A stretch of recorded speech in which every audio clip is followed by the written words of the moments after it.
को एक सत्य घटना बताने जा रही हूँ।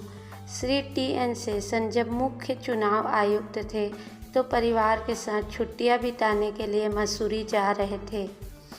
परिवार के साथ उत्तर प्रदेश से निकलते हुए रास्ते में उन्होंने देखा कि पेड़ों पर गौरैया के कई सुंदर घोंसले बने हुए ही उनकी पत्नी ने अपने घर की दीवारों को सजाने के लिए गौरैया के 2 घोंसले लेने की इच्छा व्यक्त की। तो उनके साथ चल रहे पुलिसकर्मियों ने तुरंत एक छोटे से लड़के को बुलाया जो वहां मवेशियों को चरा रहा था। उसे पेड़ों से तोड़कर 2 गौरैया के घोंसले लाने के लिए कहा। लड़के ने इनकार में सर हिला दिया। श्री शेषन ने इसके लिए लड़के को 10 रुपये देने की पेशकश की। फिर भी लड़के ने इनकार करने पर श्री शेषन ने बढ़ाकर उसे 50 रुपये देने की पेशकश की। फिर भी लड़के ने हामी नहीं भरी।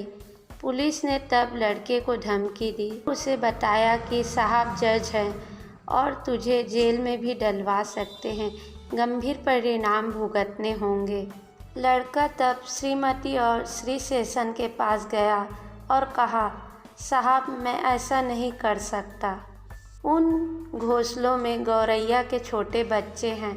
अगर मैं आपको 2 घोंसले दूं, तो जो गौरैया अपने बच्चों के लिए भोजन की तलाश में बाहर गई हुई है, जब वह वापस आएगी और बच्चों को नहीं देखेगी तो बहुत दुखी होगी, जिसका पाप मैं नहीं ले सकता। यह सुनकर श्री टी.एन. शेषन दंग रह गए।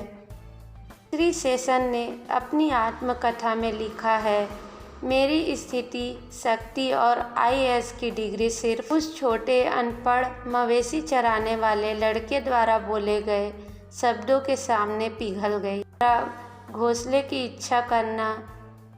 घर लौटने के बाद मुझे उस घटना के कारण अपराध बोध की गहरी भावना का सामना करना पड़ा।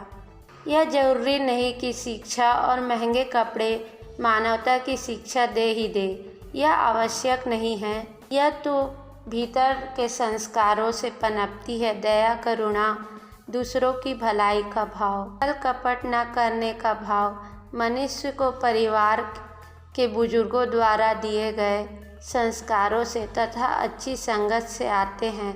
अगर संगत बुरी है तो अच्छे गुण आने का प्रश्न ही नहीं है। सदैव प्रसन्न रहिए, जो प्राप्त है वही पर्याप्त है।